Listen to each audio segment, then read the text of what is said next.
Hey folks, GoofMaster79 coming at you with another Gundam review, kinda. I mean, if you want to call this thing a Gundam. This is the Matador Gundam, also known as Toro Gundam in the American G Gundam series and in the Japanese.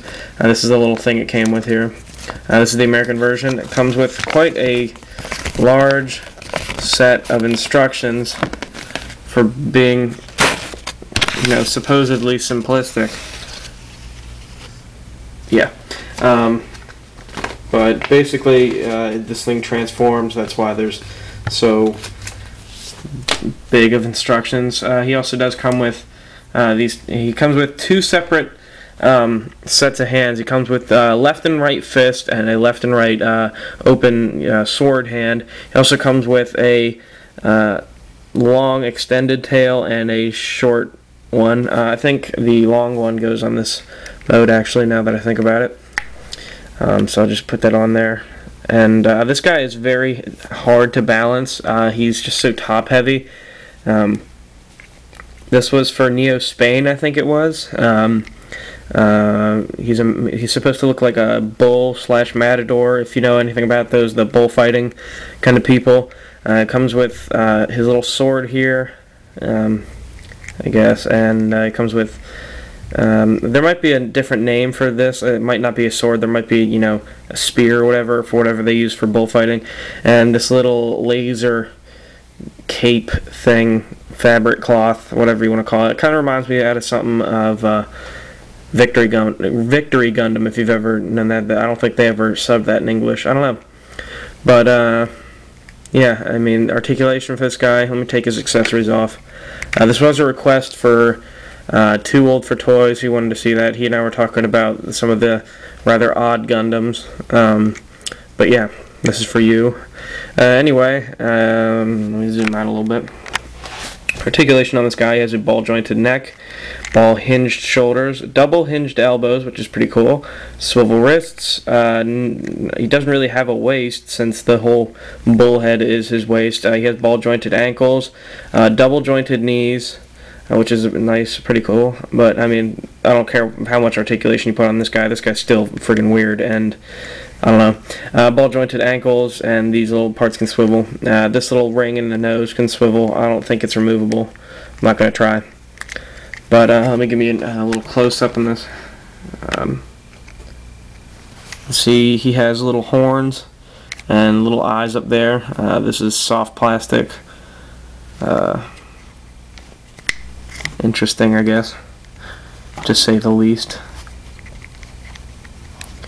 Let's see, you know, he's got the nice bull head, which is fairly detailed. Reminds me of like a mechanical bull or something. The knees and legs are pretty weird because there's no right way to put them. The legs are fidgety, the ankles are, there's no back part of the feet, so he's always, you know, tipping over. Cow tipping. But yeah. Oh, jeez, that killed me. Anyway, this little tail does swivel. Sorry. Anyway, these little things, the little rockets, the vernier kind of things, are on ball joints as well. Then the horns are also on ball joints, but, you know, whatever. He does transform into a bullhead. If you know, and if you were around for this toy line, you knew that this figure during the G Gundam series was always on the shelves. He's probably one of the greatest peg warmers in history. You know, next to maybe Mandala Gundam or Matador Gundam, whatever the Netherlands one is, which I'll probably do a review on later. But to transform them, it says you can keep the hands on, but it's a lot easier if you just pop the hands off. They go on and off pretty easily, so that's a little bonus. Lift up this here, you can pull that out as well and set that aside. Lift up this whole back panel. You can see he's just hollow inside there. On either side, there's these little flaps underneath the arms. You want to lift those up, or push them down rather, and then just kind of fold his arms in at the elbows like that, and then just fold them in like that, and do it for either side, and then you can just close those back up. Just kind of push them in there and straighten them up there. Woo. And now you lift this little chest panel here, flip the head down and around, and that'll lock into place. Flip that up. And the ankles, this is the hardest part. You take this whole hip section here, that'll fold in, and then click into place, and then you fold the knees and legs in, like that. And then you take these little parts of the knees and you swing those, wrong way, anyway, you swing those around. So then you end up with something looking like this, if I can, just kind of straighten it out. And then you just fold this whole back part down, and then you just put that part down, and then you click it into place. And I mean, it gets pretty lined up there. And there you have the bullhead mode, I guess, if you want to call it that. See, the shoulder pads look like ears, and then obviously the horns. And oh yeah, you want to put this little shortened tail part back in there. And well, here it is. He doesn't really have much use at all. Yeah. This is the Matador Gundam.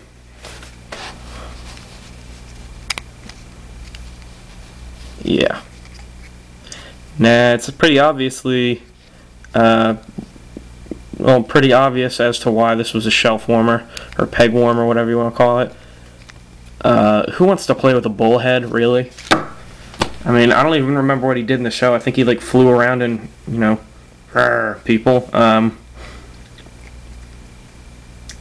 Yeah.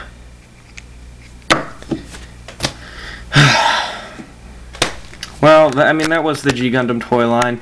So, just, really, really weird mobile suits, or whatever. It's like his eyes are piercing into my soul. Anyway, yeah. That is the Matador Gundam. Or lack thereof, or whatever. I did find one interesting use for him. Okay, I'll show you his use. This is Brave Maximus, a large transformer that is a headmaster. He's very big, obviously. Probably review him on my other channel. But, hooray! You can use Toro Gundam as a head for him. Kind of. He doesn't stay in place. He just sits on top. But my one friend told me to do that the other day, and I found it hilarious. So, now you have Brave Maximus with Toro Gundam's head. Pretty funny. But yeah, yeah. So that's Matador Gundam. Overall rating, for creativity, he gets a 10 out of 10, obviously, but as a toy itself, yeah. As a toy itself, I'll give him like a 7, 5, 6, 7 maybe, something like that in that range. You can pretty much pick him up for next to nothing on eBay, I think. He might even be hard to find because nobody wants him, and now that everyone realizes how hilarious it is, they're buying him up. I don't know. So, good luck finding one if you even want to get one. And Too Old for Toys, this review is for you, so I hope you enjoyed it, I guess, maybe, I don't know. So, yeah. Would I recommend him? Only if you're a completist, like me. I'm trying to complete my G Gundam series, as well as my, 0079 series, and I'm almost done. I only need 3 more figures for my 0079 series, but that's beside the point. Yeah, that's Toro Gundam. This review has gone on way too long, and see you next time. Thanks for watching.